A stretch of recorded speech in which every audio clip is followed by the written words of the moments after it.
Halo semuanya, di sini saya akan membahas mengenai public speaking. Namun, ada baiknya saya memperkenalkan diri terlebih dahulu.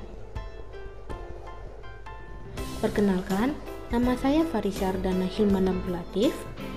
Saya berasal dari Fakultas Ekonomi, jurusan Akuntansi, Stambuk 2020. Saya berasal dari Universitas Negeri Medan.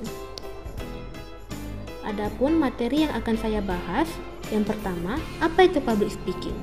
Yang kedua, kenapa perlu menguasai public speaking?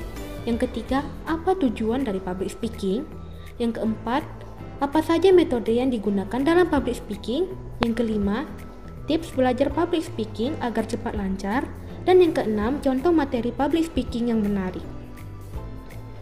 Selanjutnya, kita akan membahas apa itu public speaking. Public speaking adalah sebuah kemampuan seseorang untuk berpidato atau menyampaikan presentasi di depan publik atau audiens. Seseorang yang menguasai public speaking bisa dengan jelas menyampaikan informasi kepada audiens dengan menguasai dan menggunakan teknik berbicara yang tepat. Selanjutnya, kenapa perlu menguasai public speaking? Public speaking adalah sebuah kemampuan komunikasi yang dapat menunjang karir kamu. Bahkan sebenarnya tidak hanya untuk karir, tapi juga kehidupan sehari-harimu. Di kehidupan sehari-hari, pasti ada saja momen-momen yang mengharuskan kita berbicara di depan umum. Nah, dengan belajar public speaking, kamu dapat memberikan informasi, gagasan, ide, atau hal lainnya dengan baik. Kamu juga menjadi percaya diri dan jiwa kepemimpinan juga tumbuh dalam dirimu. Tidak sampai di situ, menguasai public speaking membantu kamu dalam memperluas relasi. Selanjutnya, apa tujuan dari public speaking? Tujuan dari public speaking yang pertama adalah menyampaikan informasi.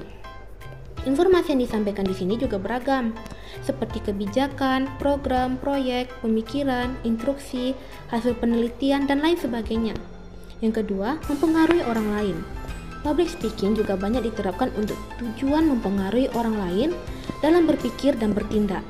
Yang ketiga, menyampaikan pendapat. Dengan menguasai public speaking, kamu akan dengan mudah menyampaikan pendapat di hadapan publik. Yang keempat, memberikan motivasi. Dengan public speaking, kamu bisa menyampaikan dengan tepat bagaimana pesan motivasi yang dapat mempengaruhi seseorang dalam berpikir dan menjadikan mereka lebih bersemangat. Yang kelima, untuk menghibur. Public speaking juga digunakan untuk menghibur masyarakat. Kamu bisa lihat para stand-up komedi, mereka semua menggunakan public speaking ketika berbicara di hadapan banyak orang.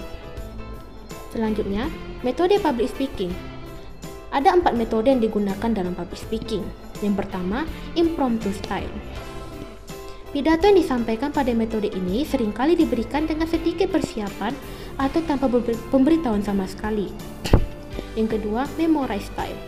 Metode ini mengacu pada teknik memori, di mana kita akan menghafal skrip yang dibacakan kepada audiens secara verbatim, atau kata demi kata dengan mudah. Yang ketiga, manuscript style. Metode ini mengacu pada teknik berpidato dengan naskah yang sudah dipersiapkan. Dan yang keempat, extempore style. Metode ini mendorong pembicara untuk menggunakan skrip pidato yang hanya berisi outline dan pokok-pokok penunjang. Selanjutnya, tips belajar public speaking agar cepat lancar. Yang pertama, terus berlatih. Banyaklah berlatih dan praktik. Cara ini bisa membuat kamu tidak melakukan kesalahan-kesalahan kecil yang mungkin terjadi. Yang kedua, kenali siapa audiens kamu. Agar pesan yang kamu bicarakan sampai, cobalah kenali siapa audiens kamu. Yang ketiga, berlatih gaya tubuh. Public speaking tidak hanya mengandalkan komunikasi verbal, tapi juga komunikasi nonverbal dari gaya tubuh. Yang keempat, belajar dari ahlinya. Agar kamu dapat lebih menguasai tekniknya, cobalah belajar public speaking dari para speaker ternama. Selanjutnya, contoh materi public speaking yang menarik. Yang pertama, ceritakan pengalaman diri. Cobalah sampaikan pengalaman dirimu sendiri. Materi satu ini pasti sangat menarik untuk audiens. Yang kedua, bicarakan sumber kegalauan. Materi ini pastinya akan membuat kamu bisa terhubung dengan audiens, karena pasti mereka juga pernah mengalami hal-hal yang kamu rasakan. Yang ketiga, angkat topik fenomenal. Materi public speaking yang menarik lainnya adalah mengangkat tentang suatu fenomena.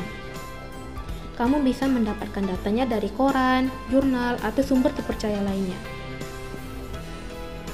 Baiklah, Sekian pembahasan mengenai public speaking dari saya. Jika ada kesalahan mohon dimaafkan. Terima kasih.